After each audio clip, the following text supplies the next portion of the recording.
کون ہے جی؟ سالبہ بن عبد الرحمن. سالبہ ابن بولو تو صحیح یار.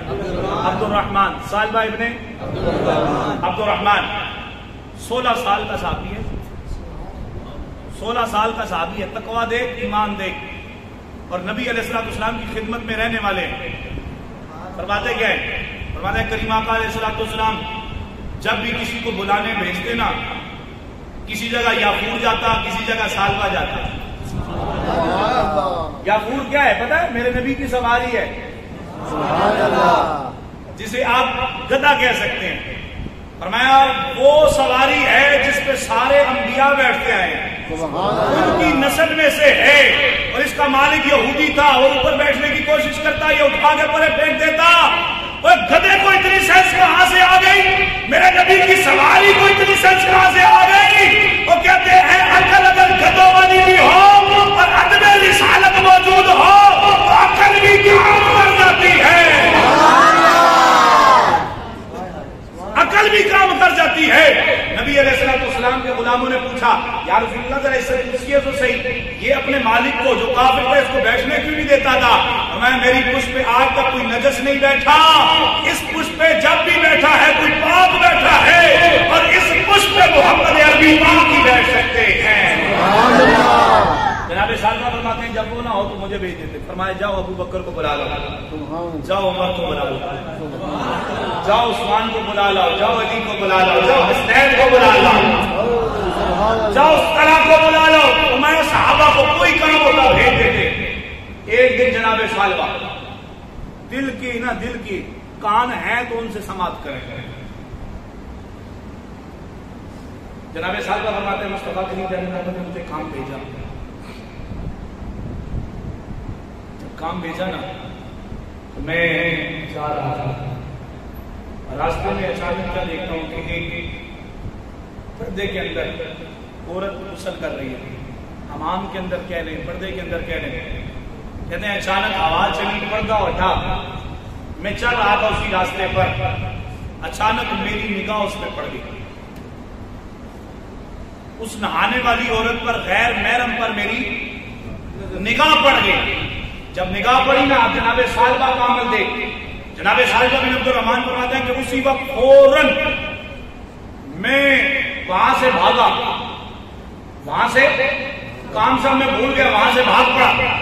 جب میں بھاگا تو میں پہاڑ کی چوٹی پر جا کے بھاگتے میں نے پناہ دی. اور میں سالبہ کہتے ہیں کہ میں اس وقت یہ دل میں سوچ رہا تھا کہ میں زبان سے تو یہ کہتا ہوں کہ غلامی مصطفیٰ میں موت بھی قبول ہے، اور میری نگاہوں میں مصطفیٰ جیسا کوئی ہے کوئی نہیں، مصطفیٰ سے بڑا کوئی محب، مصطفیٰ سے بڑا کوئی میرے سامنے پیار کرنے والا ہے کوئی نہیں. اور میں ایک طرف مصطفیٰ سے پیار کرتا ہوں اور ایک طرف میں غیر محرم میں نکال جاتا ہوں. جناب سالبہ فرماتے ہیں میری کیفیت بدل گئی، میری حالت بدل گئی. میں اب مصطفیٰ کی بارگاہ میں نہیں گیا بلکہ میں گھوڑا پہاڑوں پہ چڑھ گیا. جب پہاڑ پہ چڑھا نا تو کتنے دن؟ فرمایا 40 دن گزر گئے. 40 دن گزر گئے کہ آپ پہاڑ پہ بیٹھے روتے رہے. کیا عمل کیا جی؟ ایک غیر محرم پہ، کس پہ؟ بولو. میں موضوع سے ہٹ رہا ہوں، میں اس لیے جا رہی تھا. میں صرف آپ کو بتا رہا ہوں تاکہ آپ کے ذہن میں رکھیں. صرف صحابی کی 16 سال کا صحابی ہے جناب سالبہ ابن عبد الرحمن. اور میں نے صرف میری اس غیر محرم پہ نگاہ پڑ گئی. اب میں مصطفیٰ کی بارگاہ میں نہیں گیا، ڈر گیا. اور فرمایا کہ میں گوشہ نشین ہو گیا اور پہاڑوں پہ جا کے میں نے زندگی بسر شروع کر دی. کریم آقا علیہ السلام کے غلاموں، جب کریم آقا علیہ السلام کو پتہ چلا، فرمایا سالبہ کدھر ہے؟ سالبہ کو میں نے کام بھیجا تھا. ایک دن گزر گیا، 2 دن گزر گئے، 3 دن گزر گئے، 4 دن گزر گئے، علی حاضر قیاس کتنے دن گزر گئے. جناب رسول اللہ صلی اللہ علیہ وسلم نے پوچھا کہ سالبہ کدھر ہے؟ فرمایا یا رسول اللہ گھر میں بھی موجود نہیں، شہر میں بھی موجود نہیں، علاقے میں بھی موجود نہیں، کتنے دنوں سے نظر نہیں آ رہا. فرمایا کدھر گیا؟ فرمایا علی تم بھی آ جاؤ. عمر تم بھی آ جاؤ، سلمان فارسی تم بھی آ جاؤ۔ سبحان اللہ۔ اب کریمہ علیہ السلام نے ایک روایت میں 3 صحابہ کو بلایا جن کے نام میں نے لیے، ہمیں اے عمر تم بھی آ جاؤ، اے علی تم بھی آ جاؤ، اے سلیمان تم بھی آ جاؤ۔ دوسری روایت میں یہ ہے کہ اے عمر تم بھی آ جاؤ، اے سلمان فارسی تم بھی آ جاؤ۔ فرمایا ڈھونڈ کے لاؤ سالبہ کدھر ہے، سالبہ کو دیکھے اتنے دن گزر گئے ہیں، اب سالبہ سے ملنے کی دل کی تمنا بھی ہے اور نگاہوں کی تمنا بھی ہے۔ ادھر جناب سالبہ کو ڈھونڈنے کے لیے جناب عمر بھی چلے گئے، جناب سلیمان فارسی بھی چلے۔ یہ ایک روایت ہے۔ دوسری روایت جس میں جناب مولا کائنات علی مرتضیٰ، جناب عمر فاروق، جناب عثمان، جناب سلیمان فارسی رضوان اللہ تعالی علیہ اجمعین یہ 3 صحابی ہیں۔ اس روایت میں یہ ہے کہ مصطفیٰ کریم جان رحمت کے غلاموں، مصطفیٰ کریم جان رحمت کے پاس جناب جبرائیل آتے ہیں، فرماتے ہیں یا رسول اللہ سالبہ فلاں مقام پہ بیٹھا رو رہا ہے، آپ اسے اپنے سینے سے لگا لیں، اللہ نے اسے معاف فرما دیا ہے۔ ایک روایت کے ڈنڈی کوئی نہیں، حقیقت پہ مبنی جو روایات پڑھی ہیں آپ کے سامنے بیان کریں گے۔ اب جناب عمر ڈھونڈ رہے ہیں، جناب سلیمان فارسی ڈھونڈ رہے ہیں، ڈھونڈتے ڈھونڈتے اس پہاڑ کے قریب پہنچے۔ فرمایا ایک چرواہا بھیڑوں کو چلا رہا تھا، چرواہے سے پوچھا یہاں پہ کوئی ایسے بندہ سفید چہرہ ہے، درمیانہ قد ہے، آنکھیں بڑی نشیلی ہیں، داڑھی بڑی سونی ہے، زلفیں بڑی سونی ہیں، ایسا بندہ تم نے دیکھا ہے؟ وہ کہتے ہیں میں نے ایسا بندہ تو کوئی نہیں دیکھا، پر ایک بندہ اس پہاڑ کی آہٹ پہ بیٹھا ہے، چوٹی کے سائڈ پہ بیٹھا ہے، ہمارا وہ رات کو بھی روتا ہے، دن کو بھی روتا ہے، صبح کو بھی روتا ہے، نہ کچھ کھاتا ہے نہ کچھ پیتا ہے، جب کوئی پینے کی طلب ہو تو آ کے میری بکری کا دودھ پی جاتا ہے، اس کے بعد پھر رونا شروع کر دیتا ہے، وہ کمزور سے کمزور ہوتا جا رہا ہے، کمزور سے کمزور ہوتا جا رہا ہے، ہمیں اس کی سسکیاں جب رات کو ہوتی ہیں اس کے رونے کی آواز ہمارے خیموں کے اندر آتی ہے، ہمارے سینوں کو پھاڑنے کی کوشش کرتی ہے، اس قسم کا ہولناکی کے ساتھ روتا ہے۔ جناب عمر فرماتے ہیں وہ کب آئے گا؟ ہمیں تھوڑی دیر تک شاید اگر اسے بھوک لگے گی، پیاس لگے گی تو دودھ پینے آئے گا۔ جناب عمر اور جناب سلیمان فارسی اسی چرواہے کے پاس بیٹھ کے چھپ کر فرمایا اچانک کیا دیکھتے ہیں؟ سالبہ آتے ہیں، سالبہ آتے جاتے ہیں، دودھ پیتے ہیں، جناب عمر ان کے سامنے، جناب عمر کو دیکھتے جاتے ہیں، جناب سالبہ چیخے مارتے ہیں، گھوڑ لگا دیتے ہیں، جناب عمر پوچھتے ہیں سالبہ ہو کیا گیا؟ میں بھی نبی کا غلام، تو بھی نبی کا غلام، تو بھاگتا کیوں ہے؟ وجہ کیا ہے تیرے بھاگنے کی؟ جناب سالبہ نے تاریخی جملہ بولا، فرمایا سالبہ منافق ہو گیا ہے، زبان سے مصطفیٰ کی محبت کا چرچا کرتا ہے، نگاہ سے اپنی نگاہوں کو پاک نہیں کر سکتا ہے، ایک طرف زبان سے محبت رسول کے دعوے کرتا ہے اور دوسری طرف نگاہوں کو خیر میں ڈالتا ہے۔ فرمایا میں ہلاک ہو گیا، میں منافق ہو گیا، اور اس صحابی کا یہ رقبہ دیکھ لے جناب عمر بھی رونا شروع کر دیتے ہیں، جناب سلیمان فارسی بھی رونا شروع کر دیتے ہیں، چرواہے جو بیٹھے ہیں وہ بھی رو رہے ہیں، چرواہوں کے جانور بھی رونا شروع ہو جاتے ہیں۔ فرمایا او سالبہ ہوا کیا؟ اپنا کیا ہے؟ وجہ کیا ہے؟ منافق کیسے ہو گیا؟ فرمایا ادھر سے محبت رسول کے دعوے نکلتے ہیں، وہ بھی اپنی دعوے بڑے کرتے ہیں، پر نگاہوں کو پاک کوئی نہیں کرتے، ہاتھوں کو پاک نہیں کرتے، اعضاء کو پاک نہیں کرتے، کانوں میں بھی کانوں کے رس بھرے ہوئے ہیں، نہ اللہ کا قرآن سننے کے لیے تیار، نہ مصطفیٰ کریم کا فرمان سننے کے لیے تیار۔ اب سالبہ نے بولا میں اے عمر میں مصطفیٰ کریم کے کام سے جا رہا تھا، مصطفیٰ کریم جان رحمت نے مجھے کام سے بھیجا تھا، میں کام سے جا رہا تھا، اچانک کیا دیکھ رہا ہوں کہ میری عورت جو عورت نہا رہی تھی اس پہ نگاہ پڑ گئی، بس میں نے سوچا کہ اب میں ہلاک ہو گیا، اے عمر میں تجھ سے بھاگا اس لیے ہوں، ایک وجہ تو ایک ہے، اور دوسری وجہ یہ ہے کہ پہلی وجہ یہ ہے کہ میں منافق ہو گیا، دوسری وجہ یہ ہے کہ کہیں میرے حق میں یا میرے خلاف میری تائید میں میرے لیے بڑی کوئی قرآن کی آیت تو نہیں اتری، جناب عمر کی ہچکی بن گئی۔ فرمایا اے سالبہ گھبرا نہیں، اگر تیرے وحید میں تیری مذمت میں کوئی قرآن کی آیت آتی ہوتی تو مصطفیٰ کریم تجھے نہ بلاتے۔ فرمایا اب تو آمنہ کے لال نے تجھے خود بلایا ہے۔ جناب سالبہ فرماتے ہیں نا نا نا، میری ہمت نہیں کہ میں مصطفیٰ کا سامنا کر سکوں، کیونکہ زبان سے مصطفیٰ کی محبت قدم بڑھتا ہوں، نگاہیں غیر محرم عورتوں پہ ڈالتا ہوں۔ آج ہمارا بھی معاملہ یہی ہے، میں بات آگے نہیں بڑھاتا ورنہ موضوع نکل جائے گا، وگرنہ ہم زبان سے لبیک یا رسول اللہ کے نعرے بھی لگاتے ہیں، غلامی مصطفیٰ میں موت بھی قبول کے نعرے لگاتے ہیں، نہ ہمارے مولویوں کی نگاہ پاک، نہ ہمارے پیروں کی اکثر حکم القول اللہ ماشاءاللہ جو نیک ان کی بات ہی نکالا، نہ ہمارے پیروں کی نگاہ پاک، پیروں کے سامنے بھی غیر محرم عورتیں بیٹھی ہیں، کوئی پاؤں دبا رہی ہے، کوئی کندھے دبا رہی ہے، وہ خدا را صحابی 16 سال کا ہے، غیرت ایسی کہ رب اس کی گواہی نہیں دے، رب اس کی گواہی دے، جبرائیل کو بھیجے کہ اے محبوبہ اس کو بلا لے، اس نے کوئی ایسا گناہ نہیں کیا ہے جس پر وہ اتنا شرمندہ ہو گیا۔ ہمیں اتنا گناہ نہیں کیا، ہم کو اتنے گناہ کر کے بھی نہ شرمندگی آتی ہے، نہ ندامت آتی ہے، نہ گناہوں کی یاد آتی ہے، اور ہم سے سوال ہوتا ہے آپ کیوں روتے ہیں، آپ کیوں روتے ہیں، آپ کیوں روتے ہیں؟ اگر سونے اگر صحابی کی نگاہ اگر غیر ملت پہ پڑ جائے تو 40 دن تک رو رو کے اپنا حال یہاں تک لے آئے کہ مصطفیٰ کریم کے غلاموں سننا ذرا اس کا حال کیا ہو گیا۔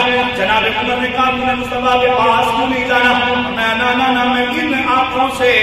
ان آنکھوں سے جن آنکھوں سے میرے غیر محرموں کا دیدار کیا ہو، غیر محرموں پہ نظر پڑی ہو، ان آنکھوں سے میں مصطفیٰ کا دیدار نہیں کروں گا۔ اتنی بات کرنی تھی لوگوں، میں نے جب یہ پڑھا میں بھی یہ سوچتا ہوں کہ آج ہر رات خان کہتا ہے یا رسول اللہ نگاہ کر دیجئے، یا رسول اللہ انظر حالنا، یا حبیب اللہ اسمع قالنا۔ اب سمجھ آ گئی کہ نبی کی نگاہ اور نبی کے ساتھ پیار ایسے نہیں ملتا ہے جب نگاہوں کو پاک کر لیا جائے، دل کو پاک کر لیا جائے تو پھر فاتحہ خدا ہوتی ہے، میرے علی کی آنکھیں ہوتی ہیں نبی کا دیدار۔ تکبیر، نعرہ رسالت، نعرہ حیدری،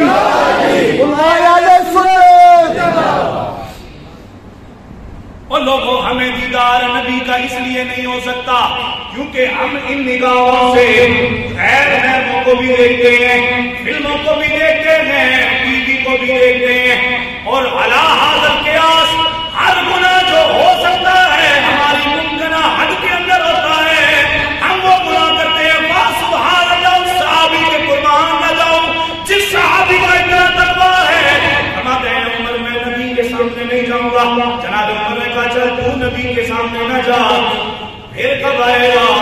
میں جب مصطفیٰ کریم مغرب کی نماز پڑھائیں گے میں مصطفیٰ کے پیچھے نماز پڑھوں گا، اور میں نے سن رکھا ہے کہ مصطفیٰ کے پیچھے نماز پڑھ لیتا ہے اللہ اس کی بخشش فرما دیتا ہے۔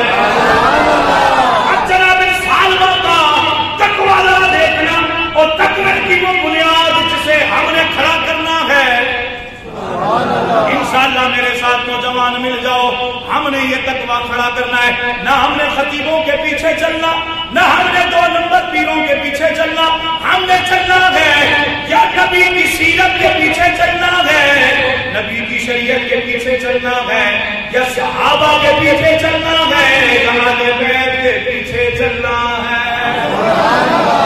سالبہ بن عبد الرحمن نے اے عمر چلو جاؤ، ابھی جو مغرب میں وعدہ کرتا ہوں میں مغرب کی نماز مصطفیٰ کے پیچھے پڑھوں گا۔ جناب عمر بھی واپس، جناب سلیمان فارسی بھی واپس، دوسری روایت میں جناب عمر بھی وہیں پہ، جناب سلیمان فارسی بھی وہیں پہ، عصر کے بعد چلے، مغرب کے وقت پہنچے، 40 دن گزر چکے ہیں، جناب سالبہ بالکل کمزور ہو چکے، اچانک مصطفیٰ کریم جان رحمت کے پیچھے آ کے مغرب کی نماز پڑھی، نماز میں مصطفیٰ کریم نے قرات فرمائی، فرمایا یا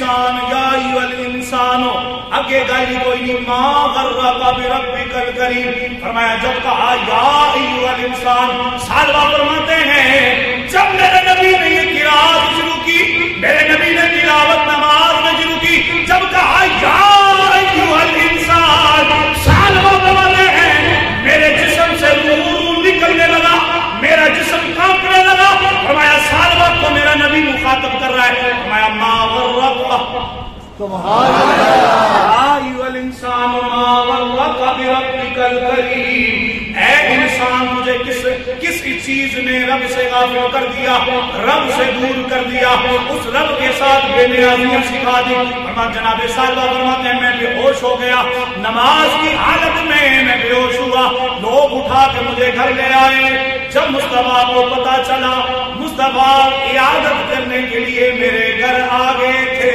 سبحان اللہ، فرماتے ہیں اکیلے نہیں، ایک طرف ابو بکر ہے، ایک طرف عمر ہے، ایک طرف عثمان ہے، ایک طرف علی ہے، ان جگمگ تاروں میں سردار کا عالم کیا ہوگا؟ سبحان اللہ، کریم جان رحمت آئے میرے گھر میں بے ہوش تھا، اچانک مجھے ہوش آیا، میں کیا دیکھتا ہوں، قسمتی بدل گئی، فرمایا گود مصطفیٰ کی ہے، سر سالبہ کا ہے۔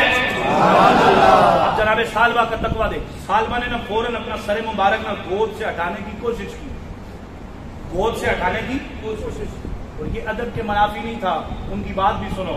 فرمایا جناب سالبہ کیا فرماتا ہے؟ فرماتا ہے یا رسول اللہ صلی اللہ علیہ وسلم یہ سر اس قابل نہیں ہے کہ آپ کی گود میں رکھا جائے،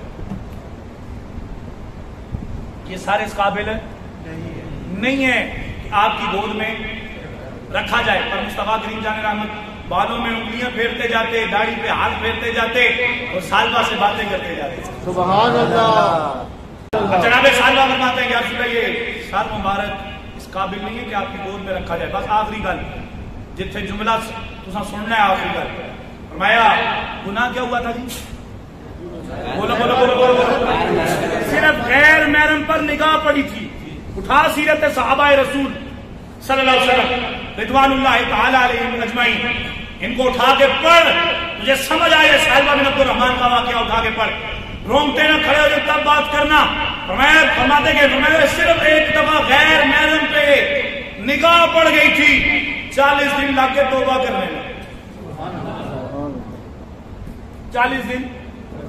یہاں پہ تو پیر وہی ہے جو غیر محرموں کے سامنے بیٹھے وہ پیر ہے، جو غیر محرموں کو بھوک مارے وہی پیر ہے، یہاں پہ جو قمیضیں اتار دے وہی نام ہے، جو شلوار بھی اتار دے پھر پکے ہی نام ہے۔ ثم استغفر اللہ، اور یہ کنڈیشن اسلام کی نہیں ہے، اسلام نے جو شریعت کا دائرہ بتایا سن سالبہ کی زبان سے، اور میں سالبہ بتا یہاں سے یہ سر مبارک گود میں رکھنے کے قابل نہیں ہے، اور مصطفیٰ کریم جان نے فرمایا اے میرے غلام تیری خوشخبری جناب جبرائیل لے کے آئے۔ مصطفیٰ کریم نے جب خوشخبری دی، باتیں کی نا، اب جناب سالبہ فرماتے ہیں یا رسول اللہ صلی اللہ علیہ وسلم، مسکرانا شروع کیا نا، فرماتے ہیں اچانک فرماتے ہیں یا رسول اللہ صلی اللہ علیہ وسلم یہ میرے جسم سے نا ایسے پتہ چل رہا ہے جیسے کوئی چیز چل رہی ہے، کوئی چیز چلنے شروع ہو گئی ہے۔